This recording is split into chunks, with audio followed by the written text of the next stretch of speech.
É um prazer estar aqui com vocês. Nós estamos muito empolgadas, muito felizes. Porque surgiu a ideia desse assunto, né? Muitos laboratórios têm entrado em contato com a gente, questionando como atuar, como fazer com relação aos riscos que têm sido gerados por conta da pandemia. Todas as empresas, o mundo inteiro está sofrendo, mas como nós trabalhamos diretamente com os laboratórios, a gente está aqui para conversar, compartilhar tudo que tem acontecido, né, com relação a esse assunto, quais os fatores que têm sido muito críticos, quais os setores, quais as áreas que têm sido afetadas. E aqui a ideia nossa é compartilhar o que os laboratórios têm passado para a gente e também, juntos, vocês vão ver situações, perguntas que os laboratórios vão fazer aqui e pode ter uma situação que um outro laboratório já passou e já teve uma solução. Então, é legal a gente compartilhar essas informações, todos nós, tá? Então, isso vai ser algo muito rico para todo mundo aqui. Então, vamos começar aqui. Bom, aqui me apresentando, né? A minha experiência, que eu trabalho há 28 anos com sistemas de gestão. Comecei com a 17025 em 1992, no segundo ano da faculdade.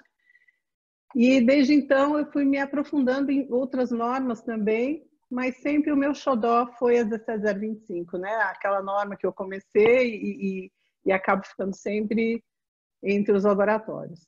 Sou avaliadora da SEGEC há 20 anos, comecei em 99, e avaliadora líder da Fundação Vanzolini, sou auditora também do selo da qualidade da ABCP, para blocos de concreto, piso, e diretora da CETOM. E eu atuo como consultora, auditora, instrutora em laboratórios de diversas áreas. E eu vou passar aqui a palavra para a Alessandra se apresentar. Então, toda vez que vocês virem essa bonequinha aqui, sou eu que vou falar. Quando tiver uma loira, vai ser a Alessandra.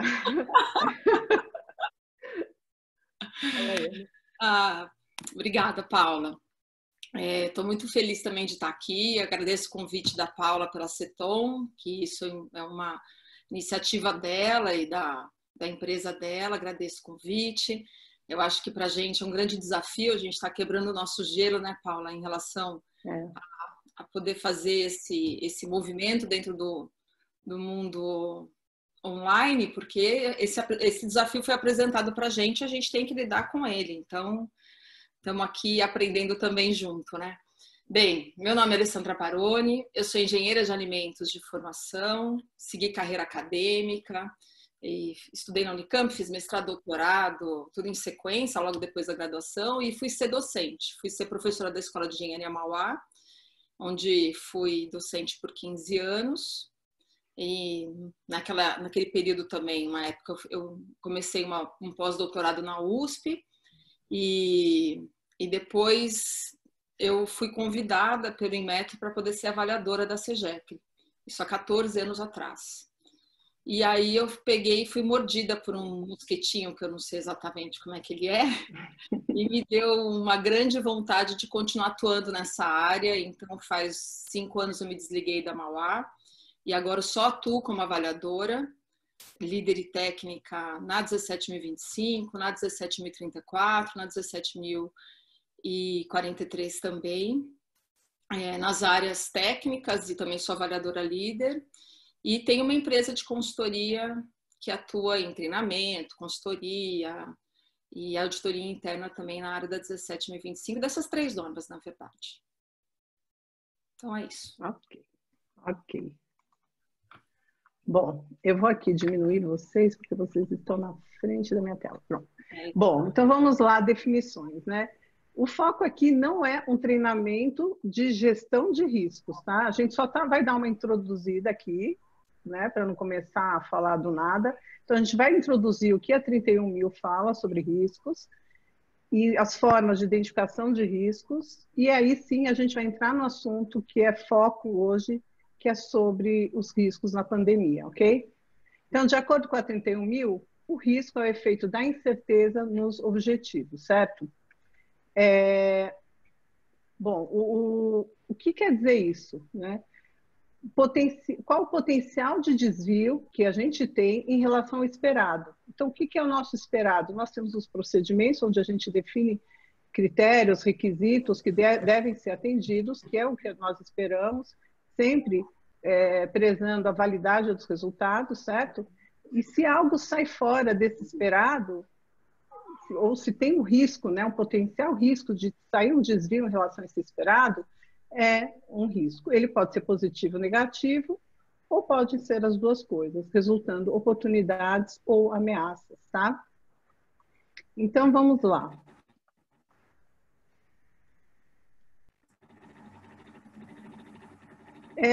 Quando nós vamos descrever um risco, o que temos que considerar? De acordo com a 31.000, ela fala que nós temos que considerar 4 coisas ao descrever um risco.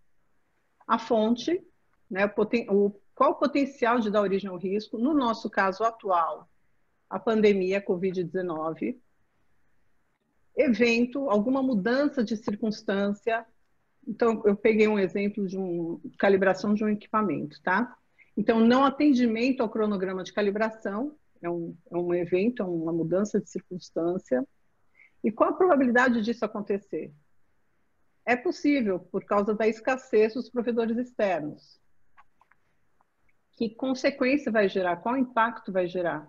Um impacto negativo, nesse caso, que pode prejudicar a validade dos resultados. Então, quando vocês forem sentar com o pessoal para avaliar os possíveis riscos em cada área, em cada setor, né, desde a área de recebimento de amostras, comercial, técnica, todas as áreas da empresa, quando vocês forem avaliar, vocês têm que pensar nessas 4 coisas, tá? Qual a fonte, qual o evento, a probabilidade e a consequência. Porque só assim vocês conseguem ter uma visão geral daquele risco, ok? Bom, por que a gente fala sobre riscos, né? Porque desde a versão 2017 da nossa norma, né, que é a 17025, alguns requisitos falaram claramente sobre riscos. Em todos esses requisitos aqui, desde o prefácio, introdução da norma, ela aborda risco, ela fala que nós temos que abordar risco, né? Risco de imparcialidade, risco ao declarar conformidade de um resultado, o nível de risco ao avaliar um trabalho não conforme, definir ações para um trabalho não conforme. Tem um requisito específico que devemos abordar riscos e oportunidades. As ações de melhoria, elas são provenientes de riscos identificados, né, que são ações que a gente toma para riscos identificados. As ações corretivas também temos que, ao final, quando for tomar uma ação corretiva, nós temos que avaliar se tem que alterar alguma coisa nos riscos já identificados e nas reuniões de análise crítica pela gerência. Eu tenho um texto no blog da Ceton que fala sobre cada um desses com detalhe, depois vocês podem se aprofundar nisso, tá? Bom, temos 2 normas sobre gestão de riscos, a 31.000 de 2018 e a 31.010 de 2012. Já saiu a versão 2019, em inglês, na versão ISO, e estamos aguardando aqui no Brasil a tradução dela, tá? Para a gente ter a versão ABNT, ok? Bom, aqui é importante a gente comentar uma coisa. Desde o final de 2017, quando nós começamos a considerar os riscos no sistema de gestão, sempre nós gostamos de deixar claro que não é obrigatório usar nem a 31.000, nem a 31.010, ok?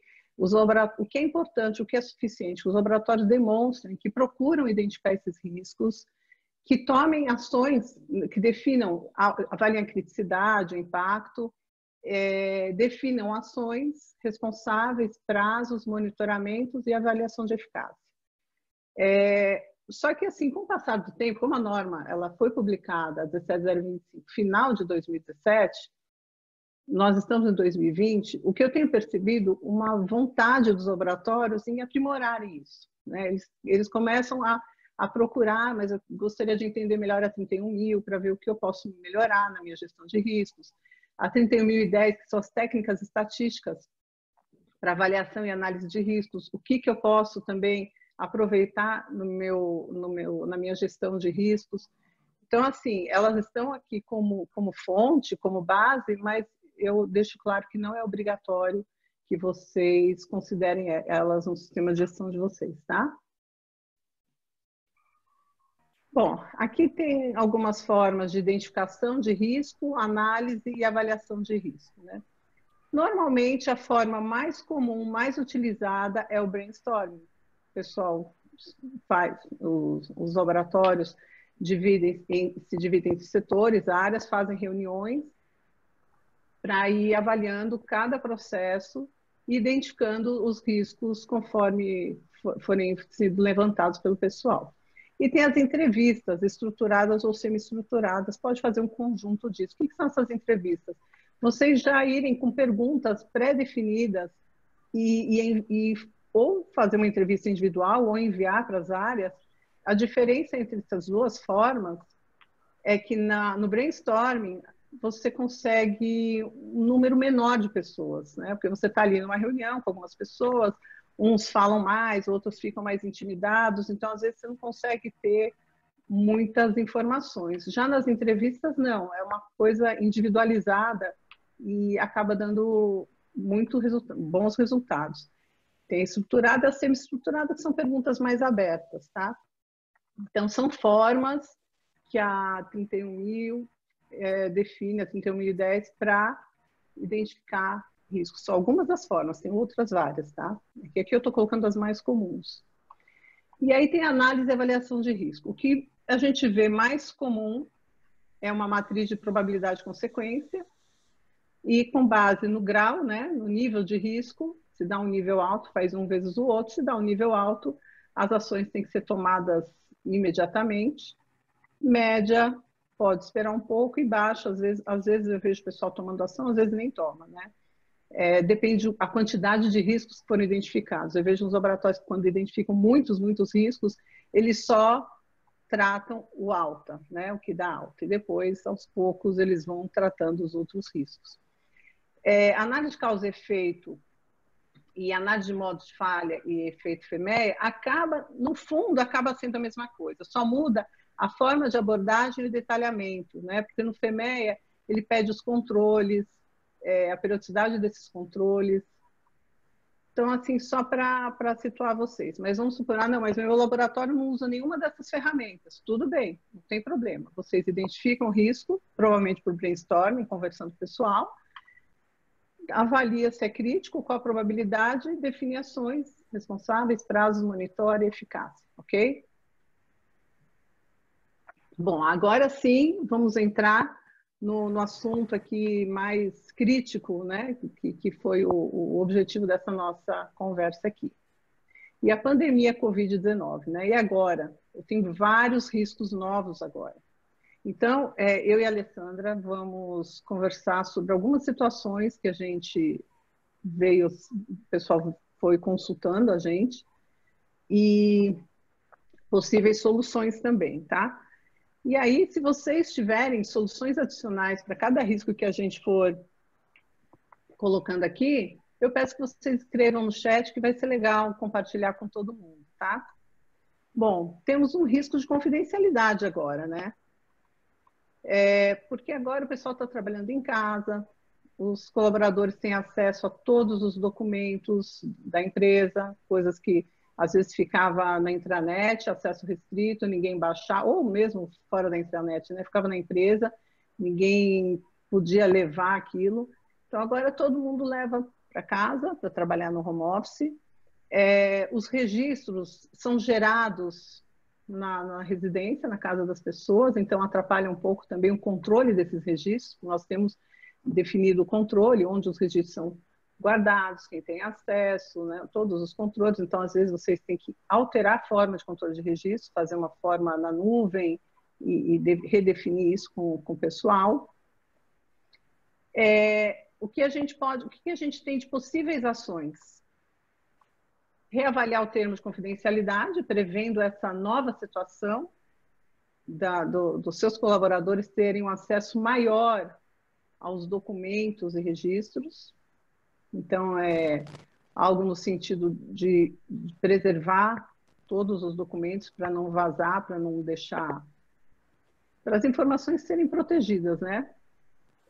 O controle de dados é um risco muito grande também com relação à confidencialidade, né? Porque o pessoal agora fala direto com o cliente, tem acesso ao WhatsApp pessoal, às vezes ele pode correr o risco de mandar um resultado de um ensaio direto para o cliente rapidinho pelo WhatsApp. Então, toda essa parte de compartilhamento de dados, vocês têm que definir uma política junto aos colaboradores de vocês, pode ser uma ata de reunião, definindo algumas regras novas. Vocês têm que ter novas regras, porque as situações estão diferentes, né? E quem está fazendo esse risco? Está aparecendo risco na tela de vocês? Ah. Que isso? Eu estou parada. Eu não estou fazendo. Estou totalmente parada, só estou com meu negocinho aqui. Enfim. O risco de aparecer risco. Que coisa esquisita. Criança na sala, a gente está falando, deve ter. Tudo bem. Então, acesso aos documentos controlados e controle dos registros gerados. Então, é importante fazer essa reunião com todos e definir regras, definir novos critérios para garantir a confidencialidade. Importantíssimo. Eu não coloquei imparcialidade, porque a imparcialidade, ela, de uma forma já normal, antes da pandemia, os laboratórios já tinham uma dificuldade de identificar riscos à imparcialidade. Então, assim, eu não quis entrar no mérito agora, mas se a gente for pensar, a imparcialidade pode ser pressão indevida. Quando a gente for falar sobre pessoal, a gente vai falar um pouquinho sobre pressão indevida, que isso também pode dar um risco na imparcialidade, tá? Gente, está tudo riscado. Achei que ia estar só naquela tela. Também. Que coisa horrível, né? Eu tenho que fazer alguma coisa aqui. Tá bom, não. Cadê a borracha? Deixa rolar. Eu fiquei tensa agora com esse negócio aqui. Que coisa estranha. Tá bonitinho. Deixa rolar. Ixi, apertei alguma coisa aqui. Não está atrapalhando, isso mesmo. Ai, agora deixa eu tirar isso aqui. Só que eu apertei alguma coisa que eu não devia, agora ferrou tudo. Então. Peraí, então. Espera um minuto, que esse negócio aqui, esse risco aí. E tudo que eu estou falando está escrevendo embaixo. Vocês estão vendo isso? Ficou ótimo! Deus do céu. Não me faltava essa agora. É muito vintage, Paula. A gente precisa de um apoio. Não, manda ver aí. Meninas, Paula e Alessandra, tá colocando legenda, o que não é ruim, porque um deficiente visual, por exemplo, pode acompanhar a transmissão de vocês, tá bom? Mas eu não sei como foi feito isso, mas é legal. Tchau. Sim, apareceu esse risco, apareceu legenda, mas tá bom, então vamos deixar assim. O risco eu vou deixar, tá? Porque é com relação a riscos, então tem os riscos aí, tudo bem, né? É temático. Bom, Bom, agora eu vou falar de um assunto que eu preciso até olhar para vocês. Bastante coisa aí. Porque é um assunto assim, importantíssimo, que é a gestão de pessoas, né? Quando eu dou treinamento... Olha o Silvio. Quando eu dou treinamento da 17025, sempre quando eu chego em gestão de pessoas, é um requisito que eu paro e gosto de olhar no olho de todo mundo, porque eu falo, não adianta um laboratório... Não adianta um laboratório ter os melhores equipamentos, melhores estruturas, ter tudo top, se não cuida das pessoas, né? E esse é um momento que as pessoas estão sofrendo muito, as pessoas estão muito ansiosas, as pessoas estão sendo muito, muito impactadas com tudo isso. Então, a gente tem que dar uma atenção especial, que já era solicitado pela norma, mas agora a gente tem riscos de saúde, tanto física quanto mental. Tem muita gente que já está mostrando sinais de ansiedade, de depressão, de desânimo. As pessoas não sabem se vão ficar no emprego, se vão ser mandadas embora. Tem redução de salário e de jornada de trabalho. Então, isso tudo compromete também o andamento das atividades, né? Compromete pode botar em risco os resultados de um laboratório, porque eles são a peça-chave, a peça principal de todo o laboratório, de toda empresa, né? Eu vou voltar aqui e compartilhar a tela com vocês.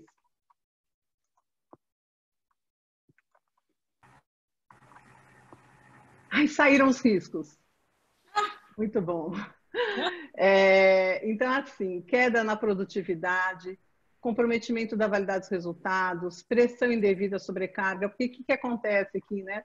Muitos colaboradores, eles são, assim, às vezes eles têm que ficar em casa, porque ou tem mais de 60 anos, ou porque é grupo de risco. E aí, os que ficam no laboratório, eles acabam sendo sobrecarregados. E outro fator, assim, crítico, é que muitas vezes eles fazem serviços que eles não faziam, que eles não têm a competência para isso, e mal tiveram tempo de ser devidamente treinados. Então, vocês têm que pensar também, numa situação dessas, como garantir o treinamento das pessoas que ficaram para fazer atividades que eles nunca fizeram, né? E quão crítica é essa atividade. Então, a saúde física e mental do pessoal, que eu comentei, a falta de motivação.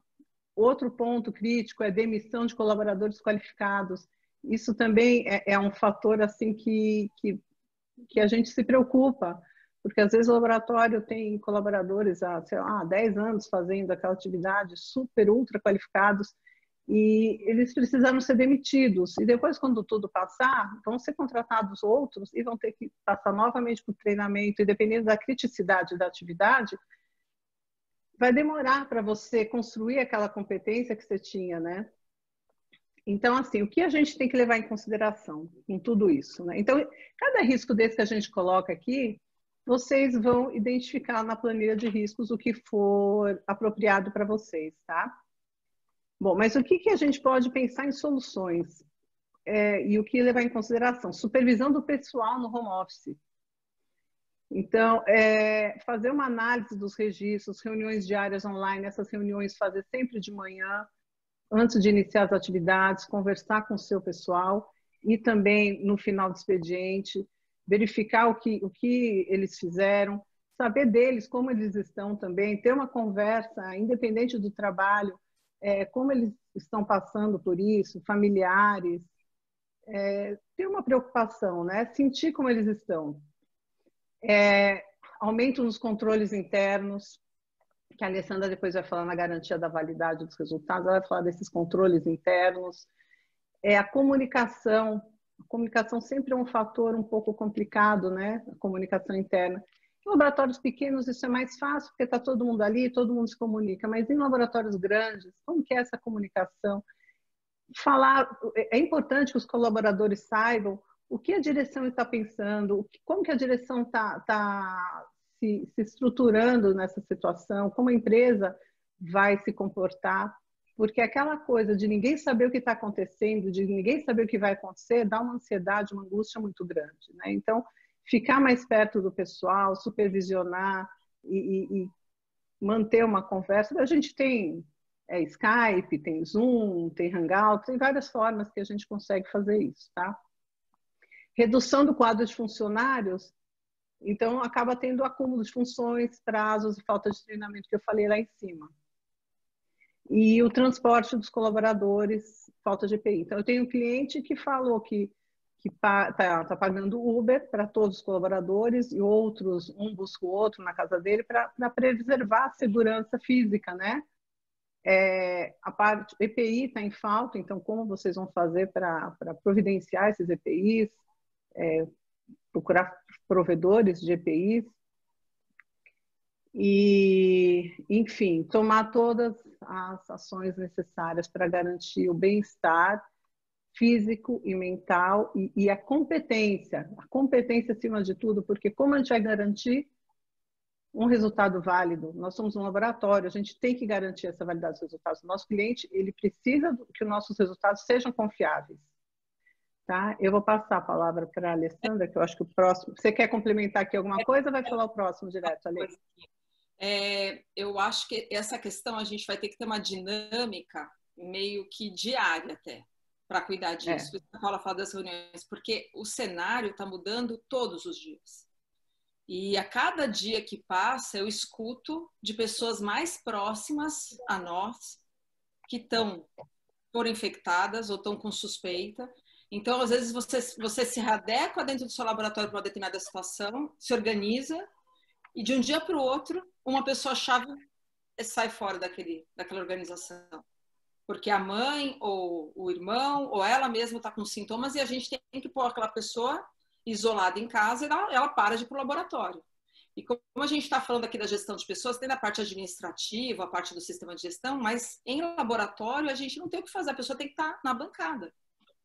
Então, a gestão de risco aqui ela é extremamente estratégica, super estratégica, porque você tem que conseguir ter uma flexibilização muito rápida para você substituir essas peças. Isso é um jogo de xadrez, para você conseguir, porque as amostras estão chegando e se alguém cair, a gente tem que substituir rapidamente. Então, tem que pensar de maneira muito preventiva e já ir treinando mesmo com aquele staff pequeno, você tem que ir treinando para fazer com que, quando uma pessoa saia, você tem como substituir rapidamente. É diário. Isso aí.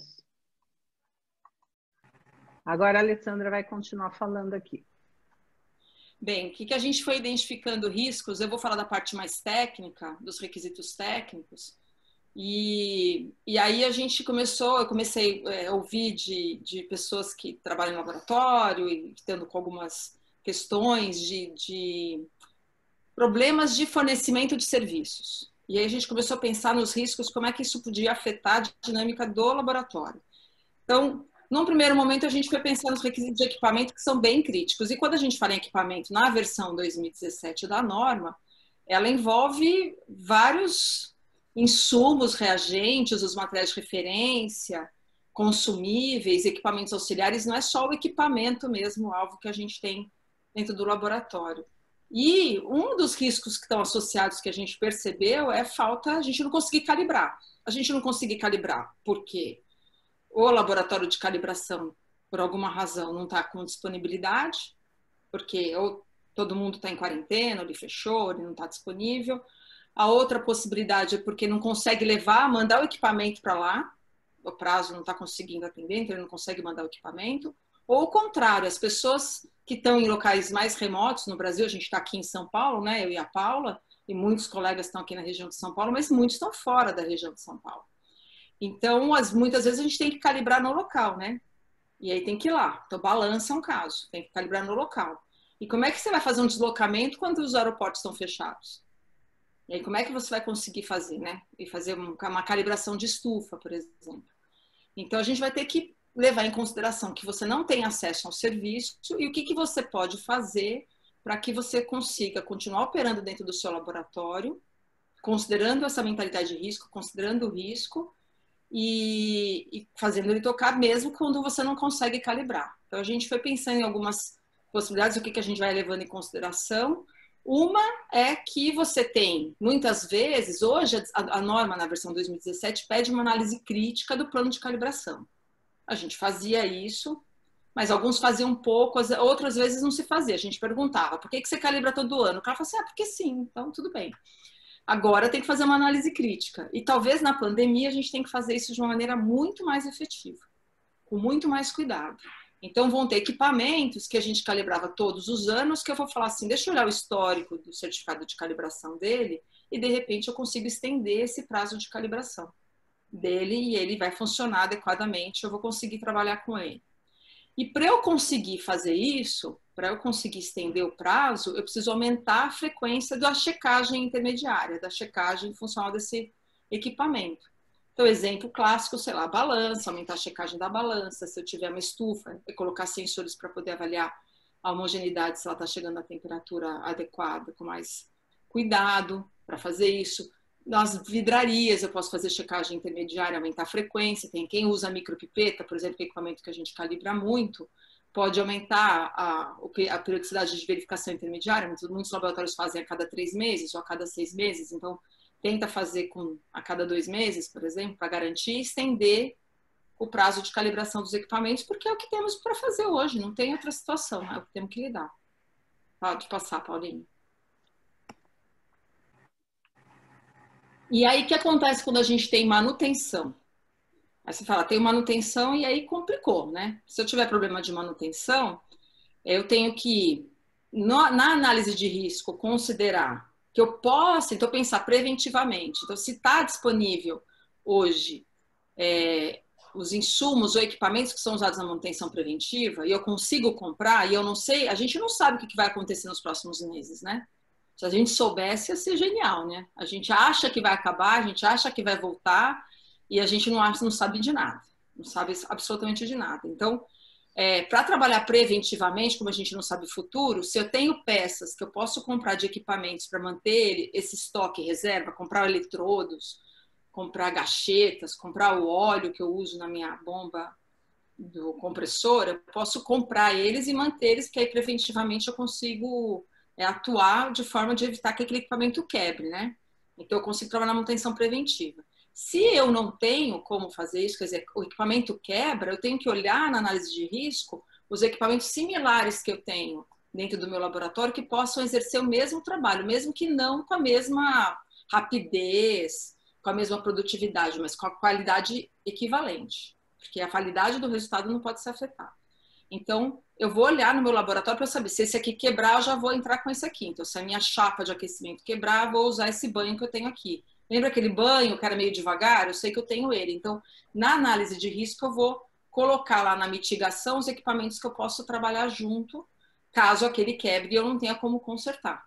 Então, isso é uma forma de pensar. A mesma coisa vai servir para reagentes, para materiais de referência também. Então, se eu vou garantir a rastreabilidade metrológica com um material de referência específico, mas eu tenho um outro que dá um pouco mais de trabalho para usar, mas ele tem a mesma função equivalente, na minha gestão de risco eu vou cuidar também para poder fazer isso e saber quais são... É tipo plano B, né? A gente vai pensar na análise de risco pensando como um plano B. Eu tenho o plano A, se eu vou pensar preventivamente, vou pensar com mentalidade de risco, eu vou criar um plano B e vou deixar ele guardadinho ali. Se acontecer qualquer problema, eu ponho meu plano B em execução. Que é um plano B que eu não pensava antes, que eu ia lá e comprava, eu ia lá e chamava o cara para consertar. Agora, ainda mais com esse dólar nas cucuias, até uma oportunidade que a gente vai ter aí é de pensar criativamente, quando a gente às vezes tinha uma solução rápida, agora não tem mais. Próximo, Paulinho. Bom, aquisição. Aquisição eu vou falar, depois você fala um pouco também, Alê. Tá. Só vamos monitorar nosso horário aqui, são 3h35, tá? Talvez a gente tenha que dar uma acelerada. É que a gente quer falar bastante, mas talvez aí não vai dar tempo de vocês perguntarem. Bom, risco, falta de provedor externo para aquisição de produtos e serviços, os prazos de entrega estão estendidos e escassez de recursos. Então, nós estamos passando por esse tipo de situação. Tem laboratórios que reclamaram que realmente, como a Alê falou agora há pouco, o provedor de calibração ele não consegue pegar um voo para chegar no seu laboratório, fazer uma calibração. Às vezes é um provedor único, às vezes só ele faz aquele serviço. Agora, se você tem possibilidade de outros provedores, você fazer com ele porque você já estava acostumado, então é um momento agora de desenvolver novos provedores. Então, é uma solução para fazer agora, durante a pandemia, desenvolver novos provedores, tanto de calibração de equipamentos, padrões, compra de padrões, e também estudar a possibilidade, ou deixar já na manga, caso vocês precisem contratar provedores de serviços que vocês fazem. Então, vocês são acreditados para fazer determinado serviço de ensaio, calibração, amostragem, e por algum motivo vocês chegaram à conclusão que não vai dar, que vocês não conseguem garantir a validade daquele resultado, ou por não ter equipamento, ou o equipamento quebrou, não tem como fazer manutenção, ou não conseguiu calibrar e o seu certificado anterior já mostra que ele estava com uma tendência de erro grande. Então, ou você não tem pessoal, a única pessoa que sabia fazer aquele serviço está afastada. Enfim, você pode chegar à conclusão que você não vai conseguir fazer aquele serviço que você é acreditado e você vai precisar contratar um outro provedor para fazer isso. Então, também desenvolver provedores de serviço que vocês já realizam, tá? Aumentar estoque de insumos, negociar prazos com os provedores, facilidade de pagamento, porque algumas áreas, alguns setores estão sendo afetados financeiramente, né? Então, para continuar rodando, o sistema continuar rodando, o sistema, eu digo, das empresas, né? O fluxo todo, a gente tem passado por situações que precisa de uma facilidade no pagamento, tá? Comercial. A Paulinha tem uma coisa anterior, lembra que a gente conversou sobre flexibilização dos critérios de fornecedores, quer dizer, de provedores, né? Sim, sim.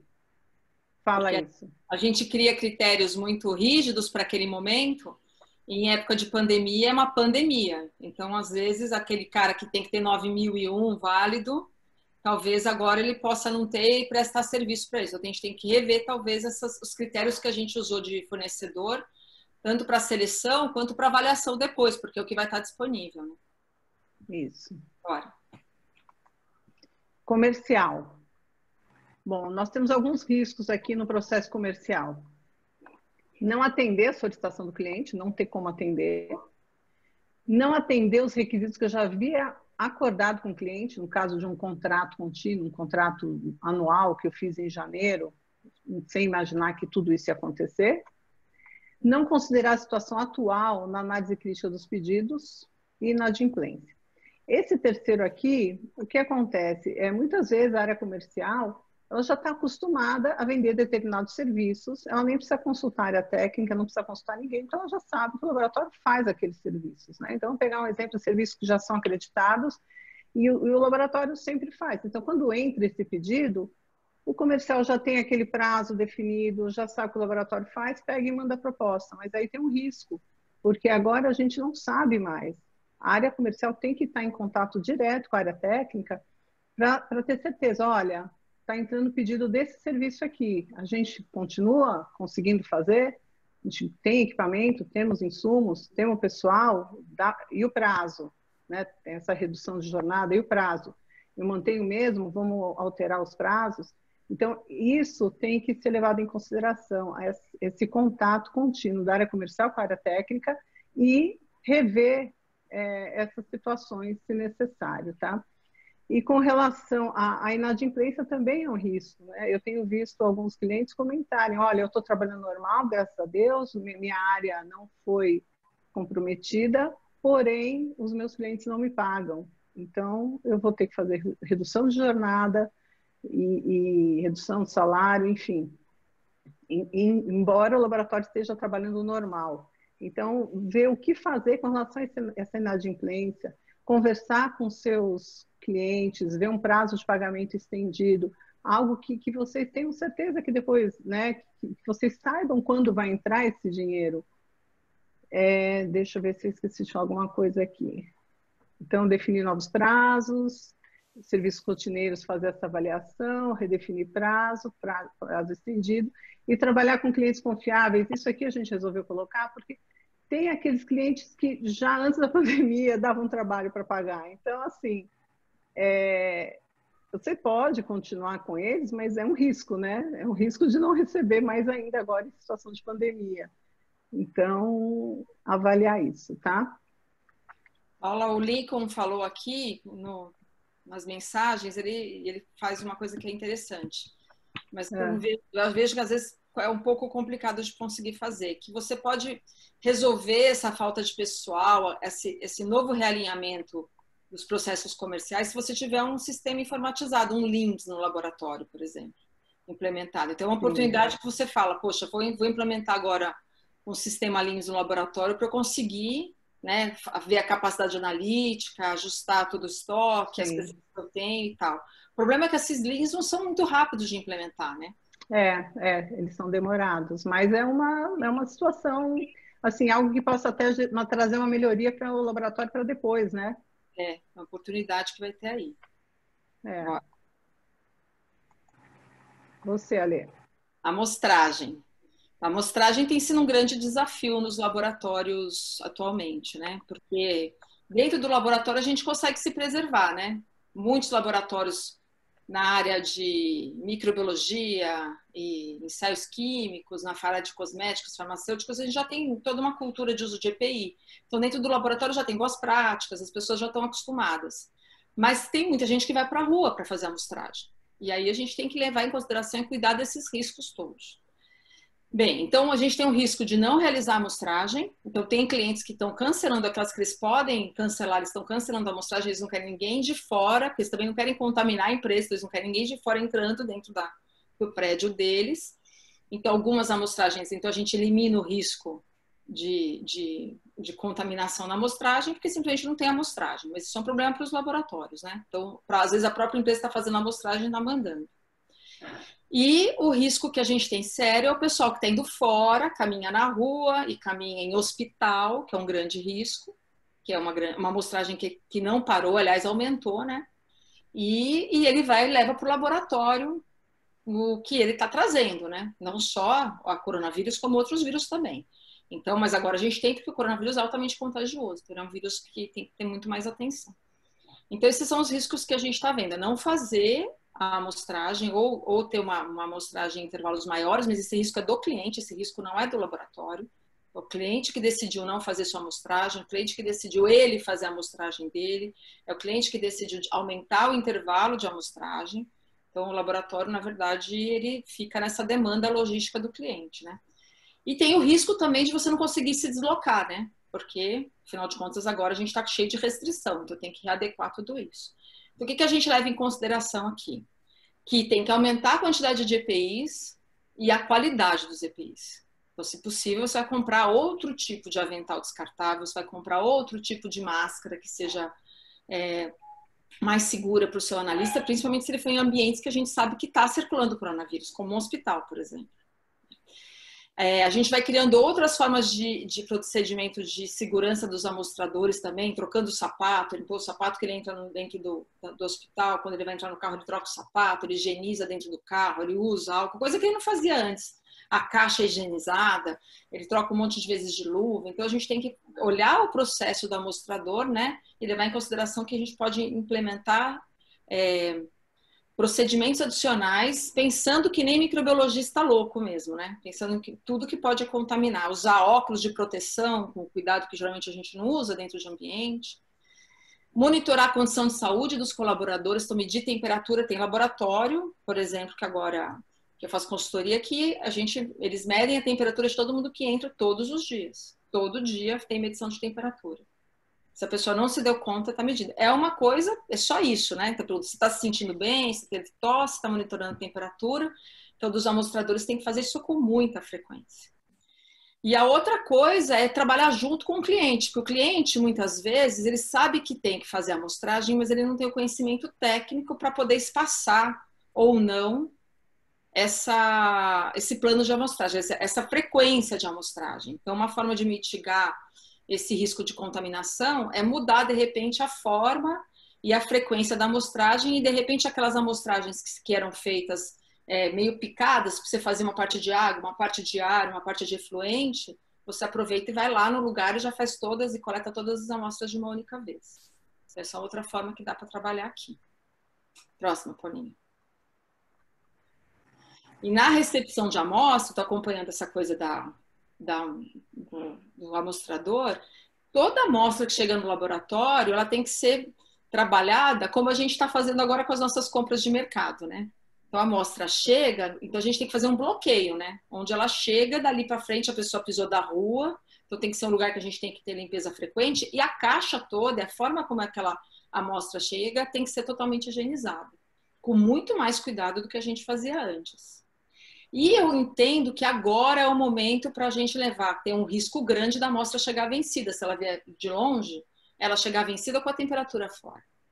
E aí a gente vai usar a mentalidade de risco para saber, é melhor analisar uma amostra fora da especificação, mas analisar e ter um valor, né, que a gente sabe do resultado daquela amostra aproximado do que não ter nada.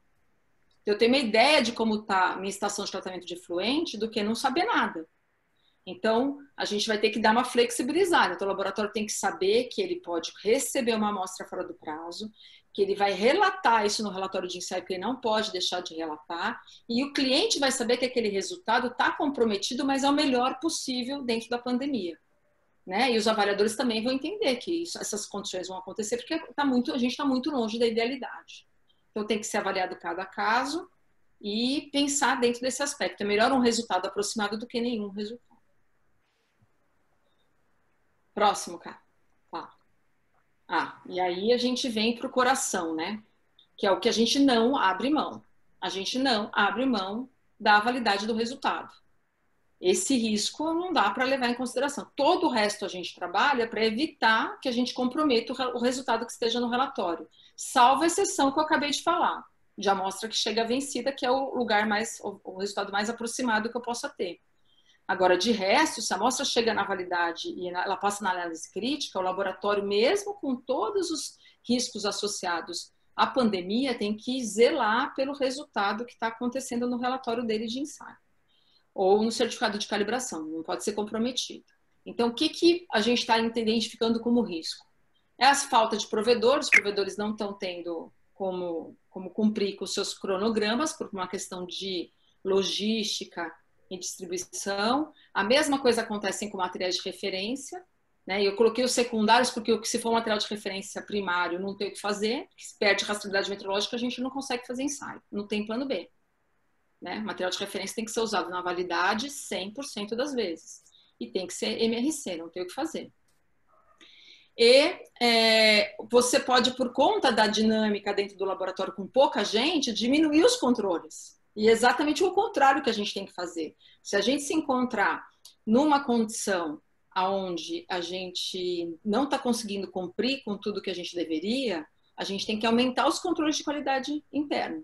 A gente tem que aumentar o monitoramento da validade dos resultados. Mas a gente vai fazer isso usando a mentalidade de risco também. Porque eu vou ver o que é mais crítico dentro do laboratório. Né? Tem ensaios que são muito mais críticos que outros. Então, se eu tenho um staff que está comprometido, que está pequeno, que está com problema, que eu tenho pouca gente, e eu preciso aumentar porque eu não tenho ensaio de proficiência, o meu material de referência secundário não estou podendo usar, eu vou, de alguma maneira, escolher os ensaios mais críticos e é neles que eu vou aumentar a minha frequência, o meu cuidado para garantir o controle de qualidade interna desses resultados, usando, talvez, levando em consideração as cartas controle e os resultados de ensaios de proficiência passados. E esse exercício não é ruim, porque para a gente agora, né, nessa nova versão da NIT-DICLA 26, ela pede que o laboratório faça o plano de participação do ensaio de proficiência pensando na mentalidade de risco. Então, nesse caso, esse exercício vai ser muito útil, né? Porque ele já tem seguindo, está aliado com a política da CEGECRE em relação à NIT-DICLA 26. Então, a ideia aqui é olhar o que é mais crítico, olhar aquilo que é mais frequente, aquilo que a gente tem mais de problema dentro do laboratório, que tem mais trabalhos não conformes, que tem mais reclamações de cliente, e neles a gente pegar muito pesado, aumentar o controle interno deles. E nos outros manter ou afrouxar, caso a gente não tenha condição de conseguir fazer e abraçar tudo. Então, o cobertor é curto, a gente vai cobrir o que é mais crítico. Pronto, Paulinho. Bom, auditoria interna. Não cumpriu o cronograma de auditoria interna, risco de contaminação com vírus em auditorias presenciais, logística da equipe. Então, quais as soluções que a gente tem visto, até várias lives, várias pessoas têm falado sobre isso, sobre auditoria remota, completa ou parcial. É que esse assunto de auditoria remota é um assunto para uma outra live que eu e a Alessandra estamos até combinando em fazer, né, Ale? Mas adianto que é possível, desde que a equipe seja uma equipe experiente, que os auditores tenham experiência em auditoria, dá para fazer tranquilamente e vocês podem ficar tranquilos com relação a isso. É melhor fazer uma auditoria remota do que deixar para fazer depois, porque mais do que nunca vocês precisam de uma auditoria para avaliar o sistema de vocês. Porque nós estamos passando por várias mudanças, os laboratórios estão passando por várias situações diferentes que nunca tinham passado. E aí vem a auditoria para verificar se as ações que vocês estão tomando estão resolvendo, estão sendo adequadas. Então, mais do que nunca é importante fazer uma auditoria, tá? A análise crítica pela gerência. Também, risco de não cumprir o cronograma das reuniões. Por que é importante? Porque na reunião de análise crítica pela gerência, a gente tem todos aqueles requisitos que a 17.025 prevê, que a gente converse sobre, e vários deles estão diretamente relacionados com tudo que a gente falou até agora, né? E até muito mais. A gente levantou algumas situações aqui, né? Que esse é o último risco aqui que a gente colocou. Então, assim, a gente levantou várias situações, mas junto com a direção, vocês vão ter que definir, as reuniões têm que ter frequência menores, não necessariamente as de análise crítica, mas é importante que vocês façam uma reunião para levantar todos esses riscos definidos e fazer uma avaliação frequente, porque os riscos normalmente que o pessoal levantava, às vezes fazia avaliação a cada 3 meses, 4 meses, tinha gente que até fazia anual, né? Essas não, eu recomendo até semanal, né? Talvez as reuniões diárias já ficar olhando, talvez diário. Então, assim, vocês não vão enxergar o que é melhor para vocês. Vai depender do risco identificado, dos riscos identificados. Então, é importante vocês fazerem uma reunião para identificar esses riscos, identificar ações, como tratar esses riscos e monitorar se essas ações estão sendo eficazes, se estão resolvendo, tá? Aqui a gente colocou só para dar uma ilustrada, né? Um exemplo só. Então, vocês vão pegar, cada um de vocês tem a planilha de riscos, tem a forma onde vocês registram os riscos, né? Então, mas vamos aqui, vamos supor, gestão de pessoas. A gente colocou aqui exemplo de alguns riscos que a gente identificou. Vocês teriam que trabalhar, detalhar cada risco desse numa linha, se forem todos aplicáveis. Avaliar a consequência e a probabilidade, um vezes o outro, é o nível do risco, se quiserem fazer dessa forma, se não, já define a ação direto. E a avaliação, que ação eu vou tomar, se eu vou mitigar o risco, ou seja, diminuir a consequência ou a probabilidade, se eu tenho como eliminar o risco, ou se não tem jeito, vou ter que aceitar esse risco. Então, após isso, vocês logo definem as ações, responsáveis, prazos, monitoramentos e avaliação da eficácia. Bom, a Alessandra vai falar aqui. Vou falar de uma coisa que até que está rolando aqui no bate-papo, ó. Estou vendo aqui o bate-papo também agora. A gente está numa situação excepcional. Eu acho que, assim, dentro desse nosso tempo mais moderno, né, a gente nunca passou por algo como a gente está passando hoje, né? Então, a gente, na verdade, as informações são todas cruzadas, assim, e confusas. O cenário muda todos os dias. Todos os dias agora a gente está com a expectativa de ter lockdown nas cidades, nos lugares. Então, aqui em São Paulo, essa semana já está com uma nova política de rodízio. A gente não tem repertório, então a gente não sabe de onde a gente vai buscar experiência anterior para poder saber como lidar. Por isso que o mundo está esse caos. A gente está num caos enorme, porque a gente não tá nem. A gente fica copiando modelos que acho que estão certos, mas de países que têm outra forma de trabalhar, né? Então a gente não pode planejar muito o futuro. O fato é esse. E a CEGEC também está nessa pegada, né? Então, esses riscos estão tendo, a gente está olhando os riscos para o caso do ensaio, mas se a gente parar para pensar, está todo mundo, assim, o cliente está avaliando os riscos dele, está perdido na pandemia, e a CEGEC também está. Então, a CEGEC está também, semana a semana, pensando como que as coisas vão ser adequadas. Ela fez uma interrupção de 3 meses das avaliações, e a gente não tem nada oficial sobre o que vai acontecer dali para frente, né? A gente aqui está cheio de avaliador líder aqui hoje com a gente, né? E todo mundo recebe a mesma informação. Então, a gente não sabe exatamente o que vai acontecer. Está tudo pausado em termos das avaliações. O que aconteceu foi que algumas avaliações que estavam previstas para abril, e por conta da transição da norma, da versão 2005 para 2017... elas tinham que ser feitas por conta dos acordos de cooperação internacional, LAC, e a CEGEC resolveu fazê-las remotamente. Mas foram essas avaliações os laboratórios que estão nessa fase de mudança, não foram todos os laboratórios. Então, depois vai ter uma presencial, né? Depois, para complementar.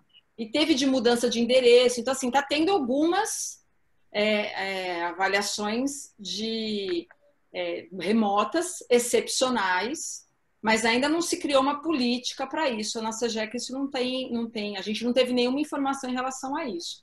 A gente sabe que eles também estão quebrando os paradigmas deles e que é possível que isso aconteça, mas a gente oficialmente não tem nada disso. Me perguntaram dos certificados de acreditação aqui, o Alessandro me falou, realmente tem alguns que estão, o pessoal tem aqueles certificados antigos, né, Paula?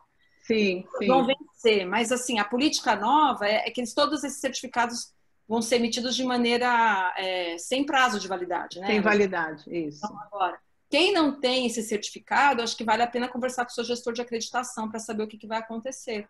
Porque se a avaliação está suspensa, eles estavam esperando a reavaliação para emitir esse novo certificado, estava para vencer, se você precisa Seu laboratório é acreditado, não foi avaliado porque estava previsto ser avaliado agora em maio ou em abril. E não foi avaliado, eu acho que vale a pena falar com o gestor de acreditação para solicitar, então, esse certificado de calibração sem prazo de validade. Porque você não pode ficar, se você tá acreditado e você está com a acreditação válida, você tem que, e se você precisar, você tem que apresentar um certificado. Agora, a gente está fechando aqui essa questão de pensar de como risco, que a gente acha que é importante o laboratório vai ter alguns riscos que ele vai poder mitigar, alguns que ele vai conseguir eliminar. Agora, algumas coisas ele não consegue fazer. Então, se o equipamento quebrar, ele vai ter que simplesmente, e ele não tiver como substituir, parar de fazer. Parar de fazer. Então, em nenhuma hipótese, o laboratório vai poder comprometer a validade dos resultados que ele obtém. Em nenhuma hipótese. Ele para de fazer, mas ele não vai poder comprometer. Essa é a alma do negócio. E isso, exatamente, os avaliadores vão ficar rígidos, vão ficar cuidadosos, vão querer saber o que vocês fizeram, mas isso não pode abrir mão, de maneira alguma. Isso a gente tem que estar muito focado e ficar com o olhar meio. A luz é lá, o resultado tem que ser correto. A gente tem que ser ético. E a gente tem que cuidar desse resultado. Se eu não puder fazer isso, se eu não puder usar nem plano B nem C, eu não faço. É isso, Paulinho. Acho então, que a Luana... deixa eu continuar aqui. Não, tem mais aqui umas coisinhas, mas antes eu quero dar uma lida em alguns comentários que eu acabei não lendo. A Glauci falou, Paula, como gestora de pessoas à frente de um laboratório, é muito gratificante ouvir sobre essa importância. Realmente, a gestão de pessoas é essencial. Peraí, eu estou tentando colocar aqui. Aqui, voltei. A Elizabeth Zago, perfeito, tudo realidade que está acontecendo. A Grace, da Nestlé, né, Grace? Um ponto que estamos fazendo agora nas reuniões, uma vez que tem muita gente em home office, é abrir as câmeras para dar um ar mais próximo mesmo. Realmente, todo mundo se vê, pelo menos sente que está ali junto, né? Tem o risco do colaborador ser contaminado, a gente falou sobre isso, o Edilson colocou aqui, né? A Elizabeth Zago também colocou uma coisa que funciona muito no CPQD, é uma reunião fixa, rápida, todos os dias, para que possamos relatar como nós e nossas famílias estão, divulgar as atividades comuns, aniversários, sentimentos, medos, esperanças, tem sido muito bom. Nossa, perfeito! Além de reunião com todo colaborador que quiser entrar voluntariamente, os gestores específicos fazem reunião com equipes. Muito legal compartilhar isso. Quarentena, Glaucio, perfeita, Alessandra, Mariana, ótimo. Felipe, boa. Ali, organismos de acreditação americanos colocam isso como solução nos tempos de Covid, sobre isso. Ampliar checagem e fazer análise de tendência. Ah, legal, legal. Deixa eu voltar aqui. A Karine perguntou para mim, mas, Paula, desculpa te interromper, ela perguntou no privado, assim, se você mudar um equipamento que é impactante, por exemplo, você está fazendo ensaio de metais, você está fazendo por ICP, vai para absorção atômica, aí não tem nem como fazer isso dentro da acreditação, porque são técnicas diferentes.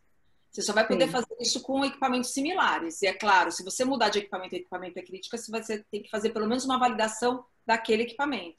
Então tem que fazer linearidade e certificar exatidão nele. Pronto, era isso. Legal. A Elizabeth Zago, que perguntou também se essa apresentação vai ficar disponível. No final, no último slide, tem o endereço do Instagram da Ceton, e lá vocês preenchem, todo mundo vai receber essa apresentação, mas tem que entrar lá e preencher, tá? É rapidinho. Deixa eu pegar aqui. Tal. Aqui, o certificado de acreditação. Deixa eu continuar aqui e a gente volta. Bom, aqui, assim, quem não conhece, muita gente aqui são pessoas que nos conhecem, mas quem não conhece, aqui eu estou aproveitando para apresentar o serviço, né? Nós realizamos auditoria remota, amanhã a Alessandra vai fazer uma comigo, de amanhã até sexta. Cursos e treinamentos online, consultoria online, tem uma plataforma de consultoria que eu estou há 1 ano já, que foram eles até que organizaram essa mentoria. E eu tenho a consultoria tanto de implantação quanto de manutenção. Então, como funciona? É um ambiente virtual, onde lá a gente organiza por requisitos, né, por processos, e lá eu coloco, tem vídeos explicando cada requisito, tem as atividades, material de apoio, modelo de procedimento, modelo de formulário para inspiração, mas sempre a gente considera as particularidades de cada laboratório. Determinadas etapas tem as visitas, porque o laboratório não dá para a gente ficar só no virtual, mas o virtual a gente acaba ganhando muito tempo e reduzindo custos, né? Então, porque vai estar lá o material gravado, disponibilizado, e vocês têm acesso o tempo inteiro, 24 horas, por chat, chamado. Então, é uma experiência muito boa, o pessoal está gostando muito, eu estou tendo um ótimo retorno nisso, e eu queria aproveitar realmente aqui e divulgar isso para vocês, tá? E também eu estou pré-lançando o curso online de riscos de laboratório, que um monte de gente tem me pedido faz tempo, só que eu confesso que eu tinha um pouco de vergonha das câmeras, agora eu estou me soltando mais, e aí eu estou desenvolvendo esse curso, já está na fase final, e aí aqui é um pré-lançamento, quem se inscrever até 18 de maio vai ter um bom desconto, vocês mandam um e-mail para mim que aí eu passo para vocês, tá bom? Aqui são os meus contatos, tanto do LinkedIn, do site. Eu estou com um canal no YouTube novo, que até 3 dias atrás não tinha contado para ninguém, aí depois eu resolvi divulgar, botei na roda. Já tem um primeiro vídeo lá, falando sobre diferença de não conformidade de trabalho não conforme. E eu pretendo colocar vários vídeos. A Alessandra também vai colocar uns vídeos lá, né, Alê? Vou. E enquanto ela não faz o canal dela, que depois ela vai ter o canal dela também. E aí tem Instagram, tem o site, LinkedIn, todos os contatos, tá? E da Alessandra também. Só antes da gente finalizar, Alê, deixa eu só acabar de ver aqui como tratar o risco do certificado de acreditação laboratório vencer e a avaliação não ser realizada. Não, falamos. Sabe se alguma política, que é o que você falou agora, né? Colocou... Vi que a Grace, vi que a SEGEC colocou até de fazer auditoria remota. Alguém sabe mais sobre isso? A Alessandra falou. Realmente foi só para quem não tinha sido auditado na versão 2017. O Alessandro, Ale tem laboratório que possui certificado de acreditação antigo. Já falou. E a Luana depois levantou para frente, já que a gente está falando desse tema, que vale é o que está no site do Inmetro. A data que vale é que está lá, não é no certificado que tem no laboratório. Exato, muito bem colocado. Eu sabia que a Luana ia ajudar a gente. A Luana sempre ajuda. O Silvio, eles estão em home office, tem um escopo para ser atualizado e eles estão cumprindo os prazos até o momento, a SEGEC, né? A Mariana, vocês sabem sobre auditorias que já estavam marcadas? Existe alguma tendência? Por enquanto está parado, esperando o que vai acontecer, Mari. A Glauci Roque está em processo de finalização de ações corretivas. Etienne, que bom, Silvio, tenho clientes da empresa que estão com escopo pendente desde o ano passado e todo o processo encerrado, não por das fechadas, respostas lacônicas por parte dos GAs. Não, mas eles estão trabalhando home office, é bom vocês entrarem em contato para ver como que tá a situação, sim. Regina Macedo, ótimo, esclareceu bastante, que bom, Macedo. Silvio, bom, até o momento está demorando mais, mas vejo que estão dando sequência, pois deu um problema no escopo, e eles já resolveram, e agora estou esperando a liberação, que bom. A Beth, bem apontada a questão da garantia da validade. Alguns podem pensar que isso poderá ser flexibilizado, mas ao contrário, agora é cobrado mais do que nunca, né, Beth? É isso aí, é isso aí. A Alessandra e Paula, a Beth Zago, fazer auditoria remota nos requisitos de gestão é possível, mas o que vocês acham de realizar as auditorias técnicas, né, ensaio e calibração? Se o laboratório tem um esquema seguro para o colaborador e o colaborador possa mostrar a execução do ensaio por vídeo, ou seja, auditor em casa e auditando no laboratório, e por filme, o que acham? Então, é válido sim, Beth. O que acontece? Eu participei de algumas situações. Há umas 2 semanas atrás, eu fiz uma auditoria remota, até minha cliente está aqui, né? E o que aconteceu? A auditora técnica, ela tinha um sinal de internet muito ruim, ela mora no sul, e num sítio, num lugar assim, meio afastado, a internet era muito ruim. Então, nossas reuniões do Skype, a voz dela saía toda quebrada, toda tremida, era muito difícil. Então, ela falou, como que a gente vai fazer auditoria técnica, né? Como que a gente vai fazer? Porque analisar documentos, registros, tudo bem. Colocamos uma pasta na nuvem e a gente acessava, mas e a auditoria técnica? Então, em comum acordo, o laboratório filmou então não foi ao vivo, porque ela não tinha condições de internet para fazer ao vivo. Então o laboratório filmou e eu recomendei que falasse no início da filmagem o nome da pessoa que estava fazendo o ensaio, o número da amostra que estava sendo ensaiada, qual procedimento estava sendo seguido, e aí dava sequência, e tinha mais algumas informações, e aí dava sequência na gravação. E aí mandaram todas essas gravações para ela, e com base nessas gravações, a gente marcou uns Skypes, e ela foi tirando essas dúvidas. Assim, o que eu acho assim, não, foi perfeito, por quê? Facilitou, porque é um laboratório que a gente já conhecia, é um laboratório que já é acreditado há muito tempo. Agora, assim, para um laboratório novo, um laboratório que nunca foi avaliado ou foi avaliado uma vez, é um pouco complicado. Eu colocaria assim, fazer dessa forma ou fazer ao vivo, que é o pessoal mais tem feito ao vivo, né? Porque o avaliador tem a oportunidade de ir perguntando para as pessoas, para os técnicos, o que estão fazendo, né? De forma mais ao vivo mesmo, né? Porém, quando é um laboratório inicial, um laboratório que a gente não tem segurança, é importante depois voltar, depois que passar toda a pandemia, voltar só para acompanhar ensaios, sabe? Para ter uma segurança do que está acontecendo. Mas quem já era acreditado, quem a gente já está acostumado, eu achei que funcionou bem. E o que eu vou fazer com a Alessandra amanhã? A Alessandra ia no laboratório, né, Ale? Mas aí agora a menina que ia ser auditada está suspeita, porque a mãe dela descobriu hoje, não vamos citar nomes aqui, mas a mãe dela, ela está aí também, a mãe dela descobriu hoje que está com suspeita, então a menina, a gerente técnica, não vai no laboratório e pediu para a Alessandra não ir. A Alessandra ia. Então a gente vai fazer por vídeo, né, Ale? Na verdade, como é todo dia, muda. Então, a gente, quando tem uma notícia dessa, a gente guarda a informação e dorme. No dia seguinte muda, Mas por enquanto está assim. A Alessandra não vai lá amanhã mais, mas tem essa possibilidade dela fazer o acompanhamento por vídeo. A Alessandra, ela preferiu ir lá, porque é um laboratório em São Paulo, então ela consegue ir. Mas se fosse um laboratório fora de São Paulo, né, não daria para ir viajar. Agora, então, teria que fazer online. A gente vai conversar, vai fazer uma live só pegando essa experiência que a gente tem. Eu desde o ano passado faço auditoria remota.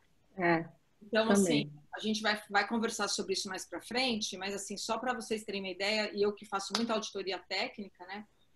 Eu acho que para auditoria interna dá para fazer ciclos onde você faz um ano ela presencial, a parte técnica principalmente, um ano remota, talvez desse para fazer uma coisa dessa no futuro.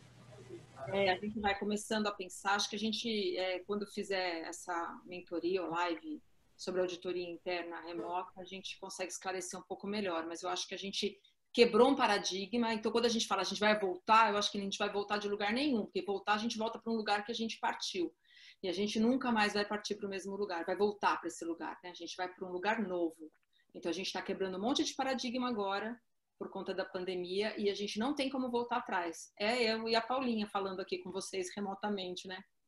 Exatamente. Tem aqui a Carla Pacífico da Inglaterra, está lá na Inglaterra assistindo a gente. Sabe o que não podemos deixar de lado? A análise de risco envolvendo a situação pós-pandemia, quando retorna tudo a vapor, não? Realmente, tem também essa outra análise de risco, que a gente está fazendo análise de risco pandemia, mas foi bem colocado pela Carla, que a gente precisa fazer essa análise também pós-pandemia. Tem mais alguma pergunta aqui?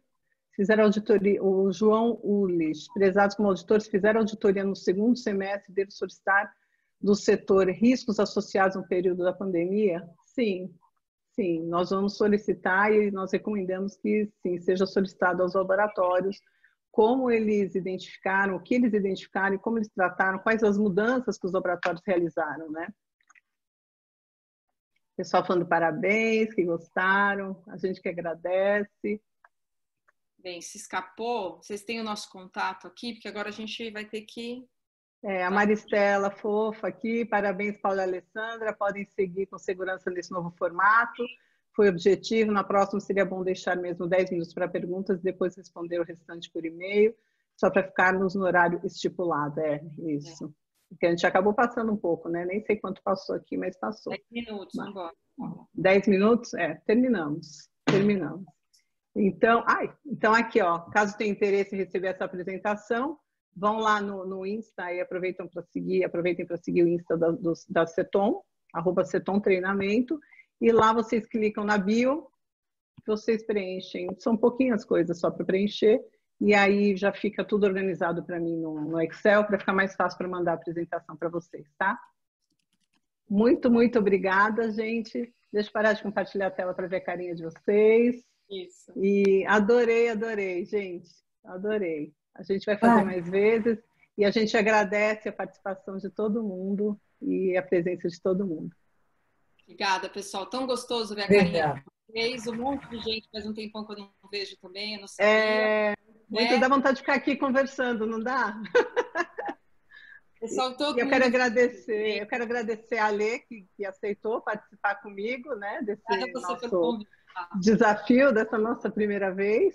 E agradecer muito a Vanessa por sempre me incentivar, minha assistente, ela sempre me incentiva, me empurra para fazer as coisas e me ajuda muito, Van. Muito obrigada. Estamos à disposição. Obrigada, pessoal. Muito bom ver vocês. Beijos. Obrigada. Tchau. Obrigada.